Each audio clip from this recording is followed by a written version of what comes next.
na nakareserba para sa may mga kapansanan. Nakasaad din sa batas na mahigpit na pinagbabawal ang pag-reserve o pag-aari ng parking slot, lalo na kung ito ay pampubliko. Ang sinumang pasaway ay maaaring pagmultahin ng 5,000 piso hanggang 50,000 piso. Tandaan, ang parking slot ay first come, first serve at hindi tamang ito ay ipa-reserve. Lalong hindi tama na angkinin ang parking slot na para sa may mga kapansanan. Huwag ka ng pasaway para hindi ka masabihan ng, nako, bawal ito. NU Lady Bulldogs nakuha ang 8th win sa Season 86 ng UAAP Women's Volleyball Tournament. Narito ang Sports News. Sa mundo ng palakasan, ang latest malalaman sa DWIZ Sports News.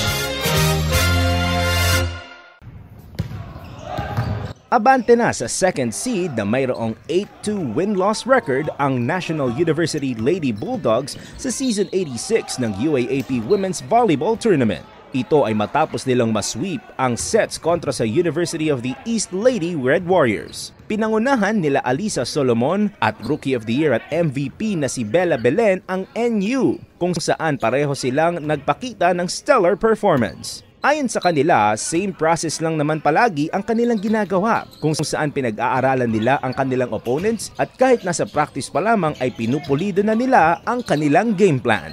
Sa ngayon, ito ang third straight win ng Lady Bulldogs at nakatakda nilang kalabanin ang Ateneo Lady Eagles sa darating na ika-10 ng Abril. Sara Labati nagpaliwanag sa nais patang kadate na lalaki sa Hong Kong at Mark Heras aminadong hindi masaya sa tinatakbo ng kanyang karir ngayon. Narito ang Ice Spotted Report ni Anton.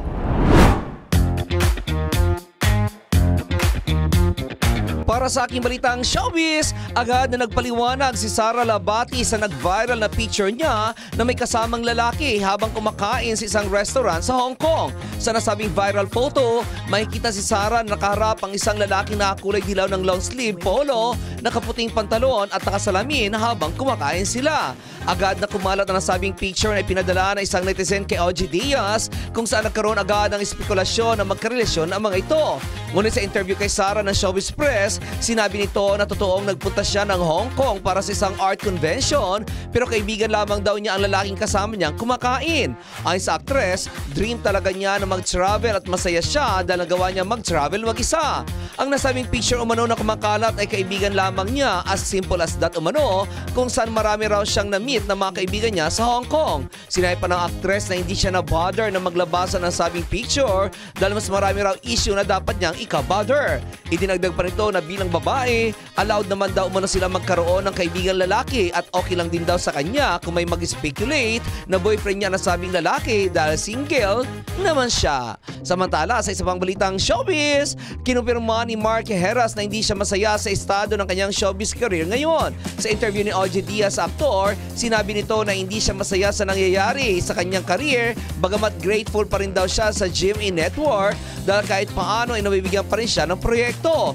Ayon sa aktor, ayaw na niyang pag-usapan pa ang kanyang naging desisyon noon kahit naging matamlay ang kanyang showbiz career ngayon. Ngunit tinatanong niya raw ang kanyang sarili kung hanggang doon na lang daw ba ang pwedeng ibigay sa kanya at kung iyon na lang ba ang worth niya bilang isang artista.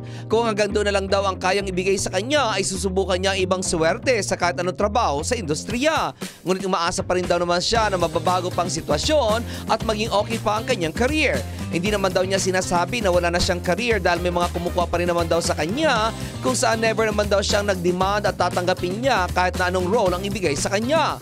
Aminado naman si Mark na ang ikinatatakot lamang daw niya ay baka dumating ang panahon na mawalan na talaga siya ng trabaho at wala na siyang may provide para sa kanyang anak at baka mawala raw sa kanya ang kanyang pamilya. At yan aking balitang showbiz para sa impilang metodong lakas, DWIZ. Ako si Anton, nagbabalita ng tama, naglilingkod ng tama.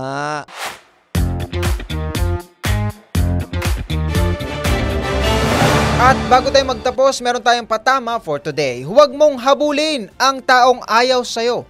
Tandaan mo, tao ka, hindi aso. Bato-bato sa langit, ang tamaan, awit.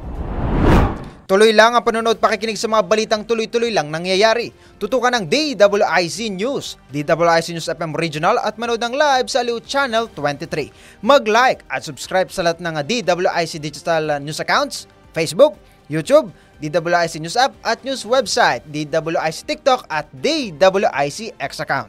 Ako si Angelo Baino, nagbabalita ng tama, naglilingkod ng tama.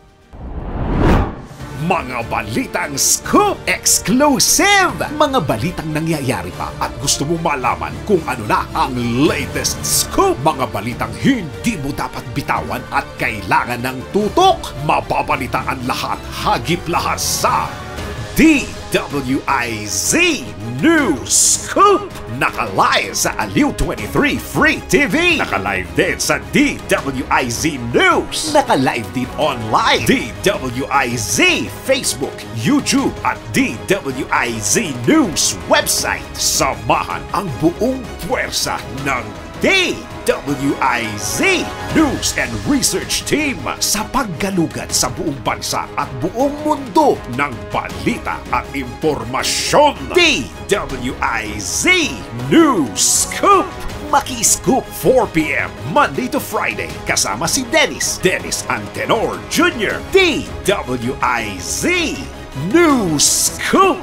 Bahagi pa rin ng inaabangan tuwing hapon sa DWIZ News Hapon Highlights. Nagbabalita ng tama, naglilingkod ng tama.